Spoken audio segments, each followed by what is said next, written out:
Welcome back, guys. Welcome to this training video again. So, in the previous video, what we learned is what is the DI, CI, CD pipeline. I mean, what do you mean by pipeline basically? We know that pipeline is different from the wire. When pipeline has is not only end to end, but in between also you can uh, insert something in that pipe and take out the services from that pipe. So it's like a in and out in those pipelines. So that's uh, in that way there are two major terms that we use. One is the CI thing, uh, which again taking care of automation, your version control, your merge, and your testing, mainly the testing and then creating the artifact. That is the part of CI thing. Mainly on the integration part, where it's the coding, towards the coding part. And the CD part, the CD continuous delivery part, that will take care of the build, then test, artifacts, build artifacts, and deliverable artifacts. They use the term deliverable artifact, means those are ready to deliver. Ready to deliver means you can ready to deploy. So deploy in your different environment, maybe production, maybe UAT, maybe dev, maybe test, maybe QA, maybe pre-prod, any environment. So there are many different types of environments out there that you can over there you can deploy. So there are the two terms that are called CI and CD. CD is more it's a through train, that is something like it will start from build and then and end with the deployment. So CD is a diverse term and CI is a specific term for integration and automation, um, like creating artifact testing, that part. But CD part, the delivery part, is more robust, not robust I would say, but the more integrated part up to the delivery, I mean up to the deployment part. That's a CI CD part. But when we do the CI CD, when we deploy something or when we want to build uh, any artifact, so we need a build tools. For example, in Jenkins, if you consider the Jenkins, you need to install Gradle build tool, different Java build tool, and all that build tools we need to create that. We need to work on that build tool. But in Azure, the term they use is called agent. So build is agent. Build agent, it means it will take care of your entire build. So build agent doesn't mean that only uh, the simple utility that you can install, but build agent itself is a complete VM. That VM will take care of your build, whether it's a Gradle, whether it's a Java build or .NET build. So build is through agent. So any deployment, and if you are using Azure pipelines, then you need to have Azure agent, Azure pipeline agent. That now the agents are, there are two types of agents. So to build your code, the definition of agent is to build your code or deploy your software using Azure pipeline. You need at least one agent. Minimum one agent is must. And if you have more traffic, more work, then definitely you need more agents. So the agent can be your like Microsoft agent or your customized agent, your personal agent, means Microsoft hosted agent and self-hosted agent. So when your pipeline runs, the system begins one or more jobs. The agent is computing infrastructure with installed agent software that runs one job at a time. So creating job and running those jobs, build job, is the work of agent. So Azure Pipeline provides several different types of agents. So one is the Microsoft agent, hosted agent. Uh, the second one is a self-hosted agent, and the third one is Azure Virtual Machine Scale Setup agent. So the third one is we'll talk more about that, but let's talk about Microsoft agent and Microsoft hosted and self-hosted agent. So the thumb rule here is in which situation we need to use which agent, Microsoft hosted agent or self-hosted agent. So it depends on your situation. So if your pipeline are in Azure pipeline, then you have got a convenient option to run your jobs in Microsoft Hosted Agent. See, somehow Microsoft Hosted Agent maintenance and upgrades are taking care for you. So Microsoft is taking care for you. So you don't need to, spend time on maintenance part. As we know, the delivery part means if you see the overall is going on around you, every now and then we are releasing the software to give you the new version, then give you the new services, more simplified one. So team is busy in their work as never before. Means you are doing your job very carefully. More work is there, so you don't have a time to do many and many other things. So in the cloud, that's a magic. And cloud service companies like Amazon or Google or Microsoft, they will take care of your most of the work so that you can concentrate on your you know the main work. So in that sense, Microsoft Hosted Agent is always a good choice. You always get the latest version of VM images. There are many things. You specify your pipeline, updates in your build agents. It's performed by the Microsoft. So there are many win-win situation is there. But there are some situation where we need a self-hosted agent. You have highly customized environment, an agent that you set up and manage on your own to run the job is a self-hosted agent, right? The self-hosted agent gives you the more control to install dependent software needed for you to build and deployment.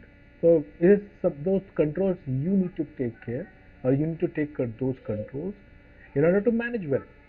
And there are some situations where you need to manage on your own. You don't want others, come to you and tell them that okay, we will take care, and you're just following what they are doing. But many cases they said, okay, no, we don't want our own control.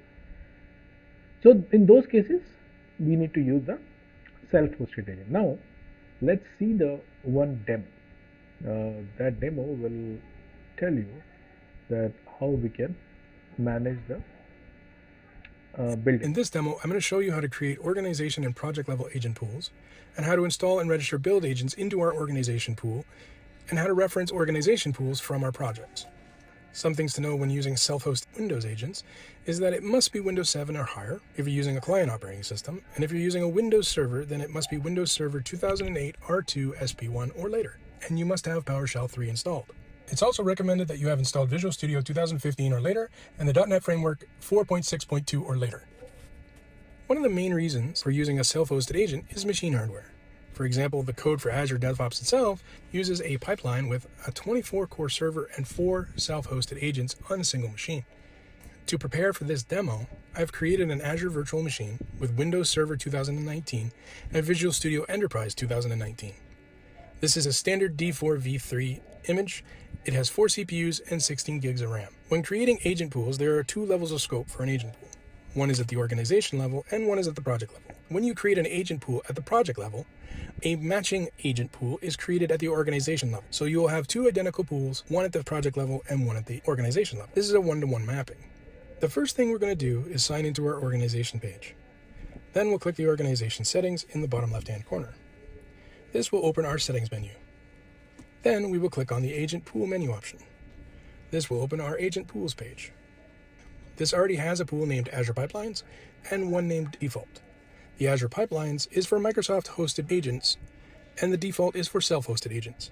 If you do not mind the name Default or Azure Pipelines, then you don't need to change anything here. You can simply add Microsoft hosted agents or self-hosted agents to the various pools. We are going to add a new pool here and show how to reference the organizational level pool from the project level pools. There are 2 configuration options when creating an organizational level pool.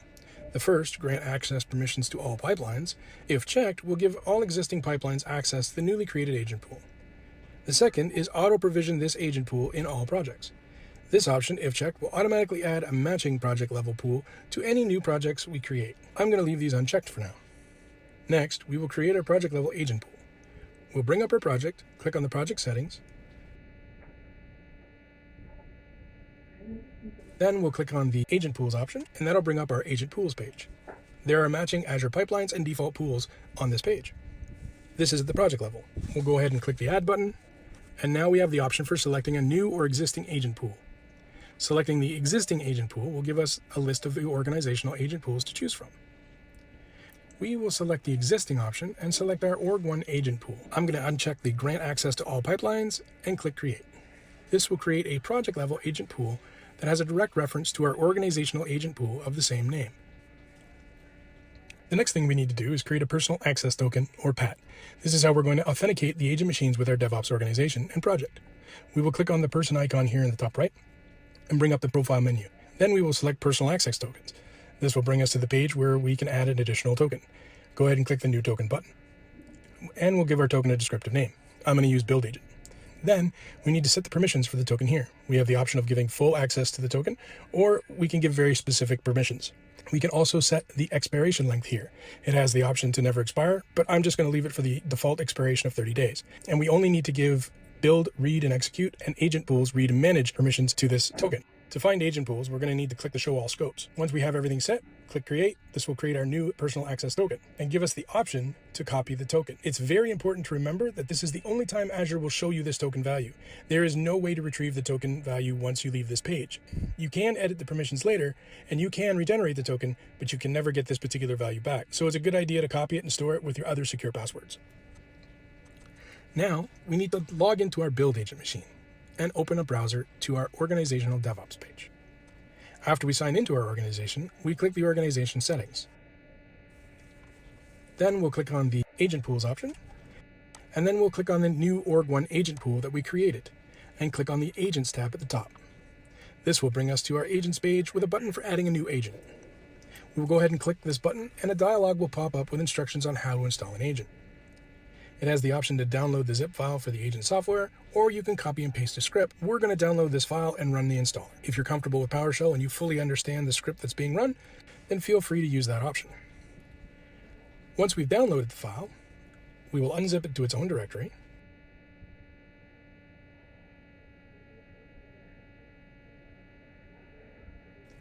Once this is done, I'm going to create a second build agent directory and copy all of the files to the new directory, so that I can create a second build agent on this machine.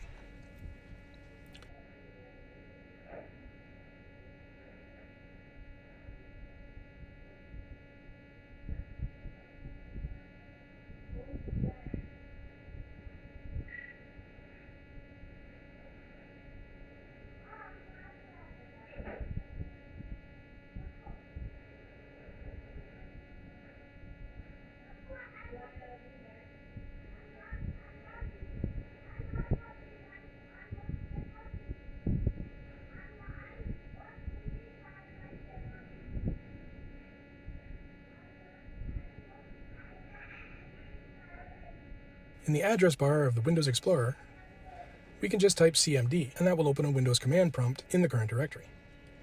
We will run the config.cmd file, and this will ask us a series of questions about our organization and agent pools and authenticate our build machine using the personal access token we created earlier. This will configure our agent and send a list of capabilities to our organization. The first thing it needs to know is the access URL to our organization. I'm just going to copy mine from the browser address bar.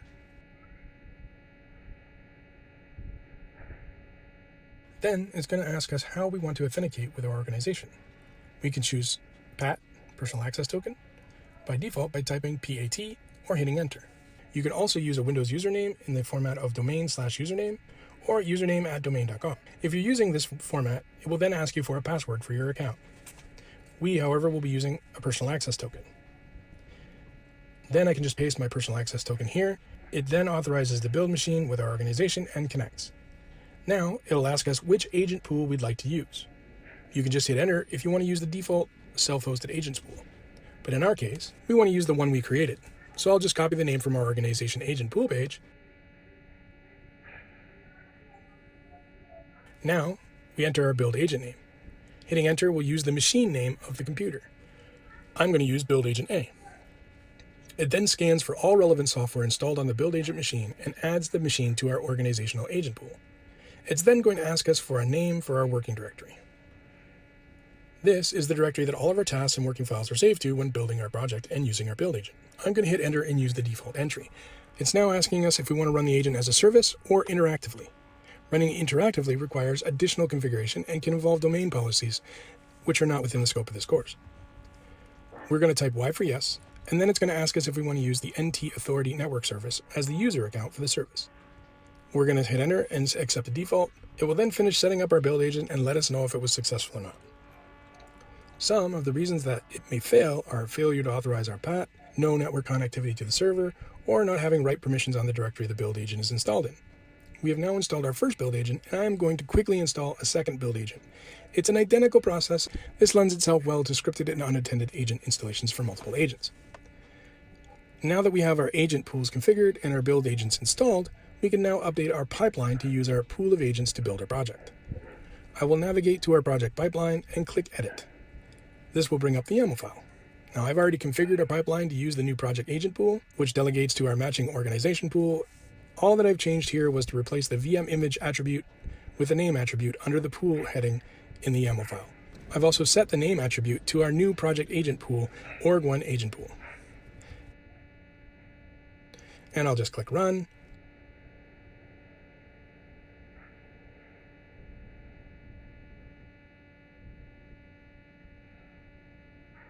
But wait, what happened? Remember when I unchecked the option to grant access to all pipelines? Unchecking this box means that we must give permissions to the pipeline to access our agent pool. So we can just click the Authorize Resources button to the right of the message. Now, if we happen to forget to create a project level agent pool that maps to our organization agent pool, then when we run this pipeline, we would get an error that says it cannot find the pipeline named org1 agent pool. So there must be an agent pool at the project level that references an organization level agent pool that contains build agents in order to be able to use the agents to build our project. Now let's try and run our pipeline a second time and see if it uses both of our build agents. This first one here, it's using build agent B. Let's check the other running job and see which build agent it's using. And as you can see here, build agent A is being used. So both agents in our agent pool are being used. So in this demo, we created an agent pool at the organization and project level and mapped the project agent pool to the organization agent pool. We installed and configured two separate build agents on a virtual machine that has Windows Server and Visual Studio installed. And we've configured our pipeline to grab an available agent from the build agent pool to build our project. Before Azure Pipelines came along, this process involved knowing and running complex PowerShell scripts that could be hard to understand and fix when things did not go quite as planned or unique environments came into play. But as you can see in this demo, Azure DevOps has really made an effort to simplify this process as much as it can. I hope you enjoyed this demo, and I look forward to seeing you in our next module.